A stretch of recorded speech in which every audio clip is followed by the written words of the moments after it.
22 Mourning for Stalingrad, January 1943. My German friends, there is mourning throughout Germany. Nearly every German family grieves over one who is dead, held captive, or injured. But now Germany as a whole has begun to grieve. The 3 days of mourning for the defeat at Stalingrad were the beginning of a mourning that will no longer cease until a new Germany is born out of the wreckage. With what feelings are you entering into the final period of the war? To be sure, many among you will have asked, why this emphasis on the defeats in Russia? Why is mourning commanded when the final victory should be secure for us? All of these questions must fill you with uneasiness. I will attempt to give an answer to these questions, not to calm you, but to disturb you even more deeply, and then to show the path to a genuine calm.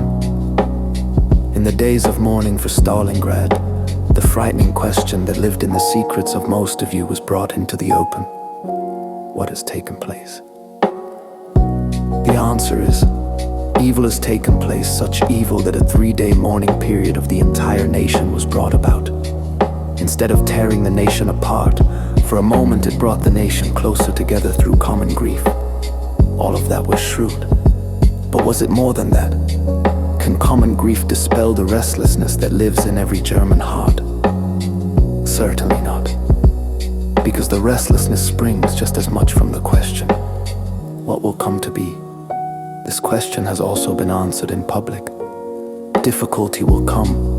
Suffering unequaled will be demanded of you. Everyone senses that it is an inescapable fact. In secret, you understood that long ago. Now it has been publicly articulated. But you know that no method can cure your restlessness, because your restlessness is the forfeiting of that which must come.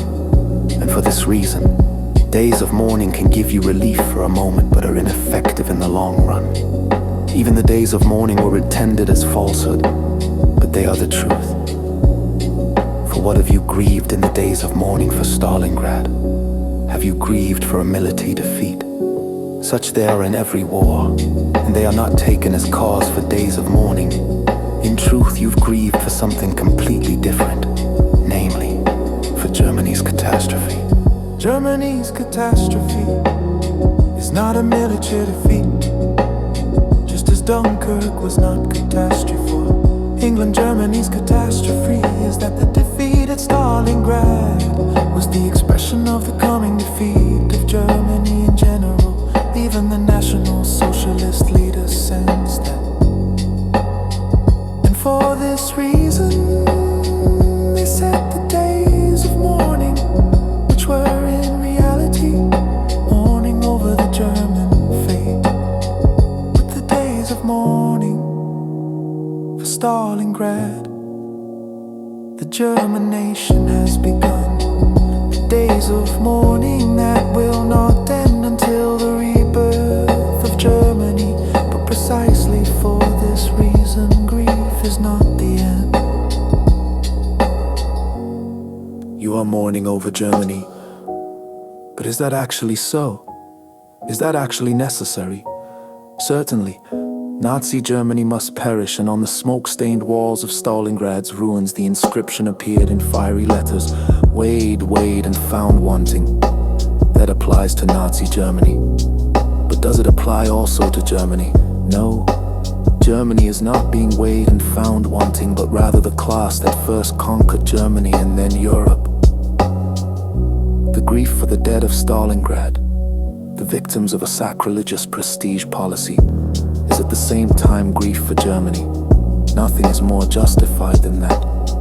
All the same, it should not be only grief, it should also embody joy for Germany, that now Germany will be liberated from those who have thrust it into its misfortune.